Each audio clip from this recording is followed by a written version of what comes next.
Every night for 3 weeks now, Russia has turned the Ukrainian sky into a source of death. Overnight, another entry in a growing catalogue of horrors.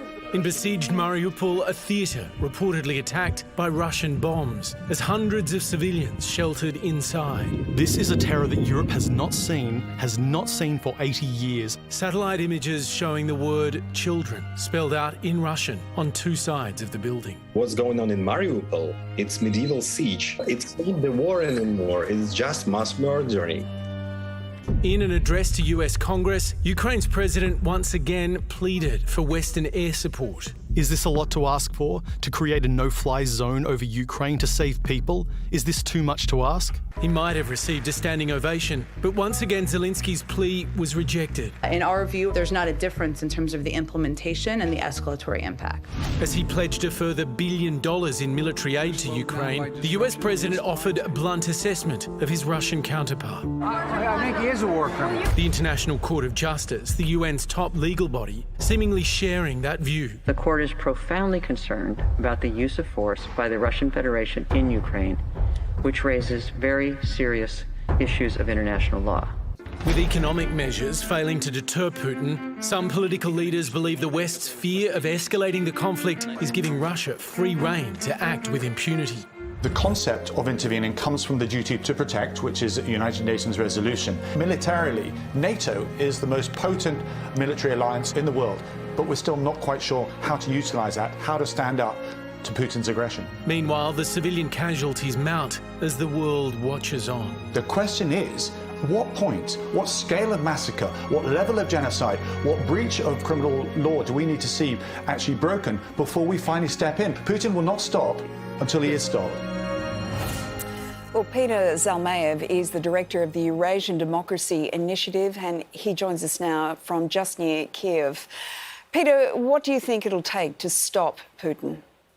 Well, this is $1 million question that has been raised now, and media the world over is asking, what is an off ramp for Vladimir Putin? My blunt answer would be military victory, and I don't want to come across as a warmonger here, because we are all aware of a real possibility that there will be a nuclear confrontation with Russia, and Vladimir Putin has threatened it time and again. But when we're talking about any kind of diplomatic off-ramp for Vladimir Putin, so far I'm not seeing the signs of it. The only player here who could make that difference is China. But China is sitting on the fence for now and sending contradictory signals. So the West needs to ramp up its military assistance to Ukraine. NATO needs to step up its assistance and possibly even revisit the issue of MiGs, ironically Russian-made jets that would enable Ukraine to enforce its own no-fly zone. Closing the airspace for Ukraine right now is paramount, because Vladimir Putin, realizing that he will probably not be able to achieve any military goals in Ukraine, has started terrorizing Ukrainian civilians, bombing Ukrainian cities from the air, and Ukraine is losing its people. 3 million Ukrainians have left the country, and the damage to Ukraine's infrastructure, we're talking about hundreds of billions of dollars already. Peter, as the fighting rages, both sides are making positive noises regarding the peace talks. Does this mean there is some prospect of peaceful coexistence eventually? Well, right now it's sort of like reading tea leaves. We are hearing certain signals that, in fact, Putin and Zelensky may be able to meet in Jerusalem, but we've been hearing all week none of it has happened. It seems like the calculus so far has not changed for Vladimir Putin. He considers this war in Ukraine to be his do or die moment. Were he to pull out all troops now in exchange of, cementing the status quo that's already in place, that would mean political and maybe even physical death for him. Peter, we introduced you as from a democracy initiative, but I'm sure our viewers will notice that you're wearing military fatigues as we talk to you. Have you joined this territorial defence force that so many of the Ukrainian nation has signed up to?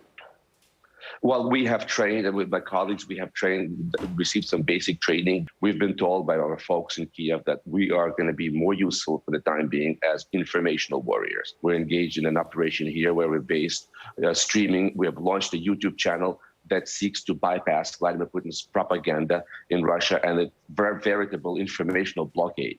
We're also daily talking to Western media. It's a war that's being prosecuted on military level and on informational level. And as you've all seen, Ukraine has had a tremendous success bringing the world to its side. So the trick now is converting that sympathy into real action on behalf of Ukraine, on behalf of freedom worldwide. So, Peter, can we trust what you're saying, or is this part of an information battle that you're fighting? Well, I mean, I speak from the heart. I speak from the heart, and I will say one thing from the heart. This is a true war of liberation. I have not lived in any country of the world at any time in my life where the issue has been so starkly black and white with no shades of gray. This is the right cause. This is a fight of good versus evil. Well, Peter, please stay safe and thanks for joining us. Thank you.